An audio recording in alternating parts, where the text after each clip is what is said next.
दुनियार नियम एमिति कहीं जे जड़े बापा गोटे झील को छोट बेलू 25 वर्ष करने भितर केते कष्ट केते दुख सही ताको मनीष करिथाए।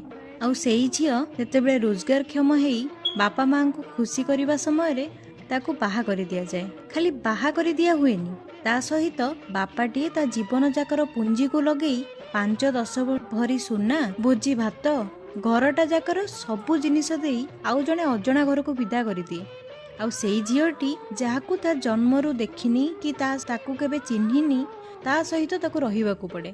गोटे अजणा घरे सकाळू राति जाए काम करुथाए। ता निज घरे ता माँ जदि केबे सेई झील को काम करिबाकू कुहे बापा कौन कहती ना ना सी सेटा पारिबनी। आउ एठी कौन हैला सेई बापा झीलटी को बिक्री करदेला परी हेलानी, पैसा पत्र भी देले ता सहित झील को भी देले।